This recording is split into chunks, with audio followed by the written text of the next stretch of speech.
This is मैं Ejaz, hope that you are doing well.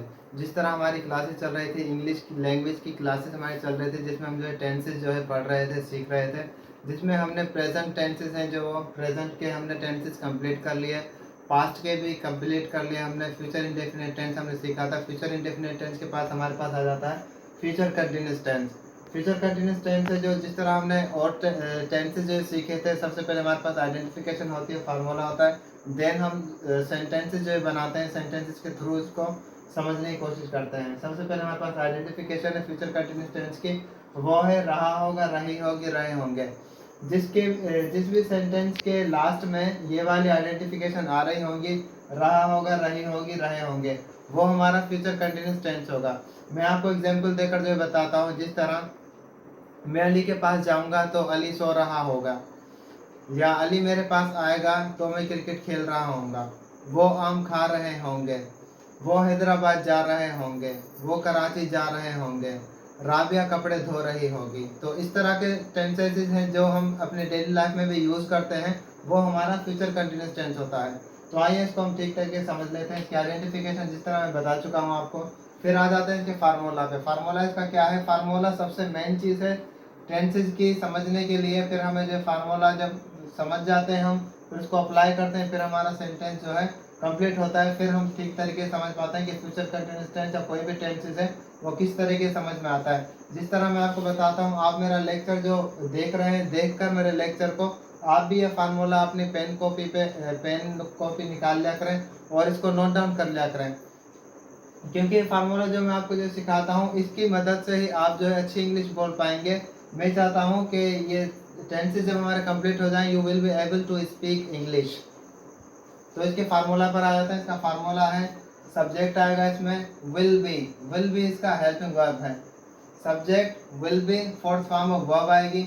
जब भी आप देखेंगे कंटिन्यूस की बात हो रही, कंटिन्यूस की बात होगी, तो ऑटोमेटिक आपका माइंड सेट होना चाहिए कि यहाँ पर हमने अब फोर्थ फॉर्म ऑफ वर्ब जो है यूज करनी है।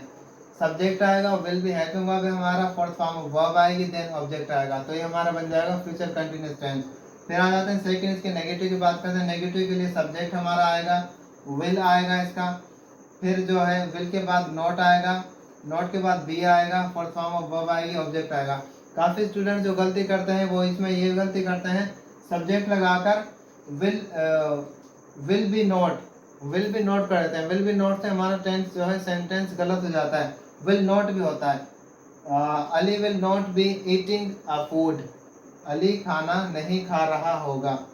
तो इसके इंट्रोगेटिव पे आता है। इंट्रोगेटिव के लिए जिस तरह मैं पहले भी बार बार अपने हर वीडियो में, हर लेक्चर में बताता हूँ, जब भी हम किसी भी टेंसेस का, मैं फ्यूचर कंटिन्यूअस टेंस की बात नहीं कर रहा, किसी भी टेंसेस का जब हम इंट्रोगेटिव बना रहे होते हैं, सबसे पहले हमने रखना होता है हेल्पिंग वर्ब। हेल्पिंग वर्ब को पहले रखेंगे हम, विल आएगा, सब्जेक्ट आएगा, प्लस बी आएगा, फोर्थ फॉर्म ऑफ वर्ब आएगी, देन हमारा ऑब्जेक्ट आएगा। तो हमारा बन जाएगा फ्यूचर कंटिन्यूअस टेंस का इंट्रोगेटिव।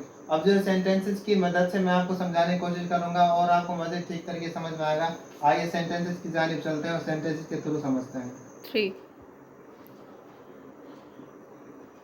तो ये हमारे जो सेंटेंसेस है फ्यूचर कंटिन्यूअस टेंस के, पहला सेंटेंस है अफर्मेटिव का, अली कल 10 बजे सो रहा होगा।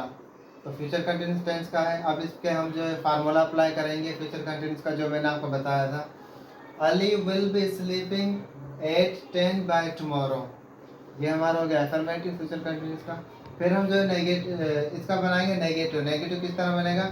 अली कल 10 बजे नहीं सो रहा होगा, अली विल नॉट बी, जिस तरह मैंने बताया था, will not be, will be not नहीं होगा, विल बी नॉट करेंगे आप तो गलत हो जाएगा सेंटेंस आपका।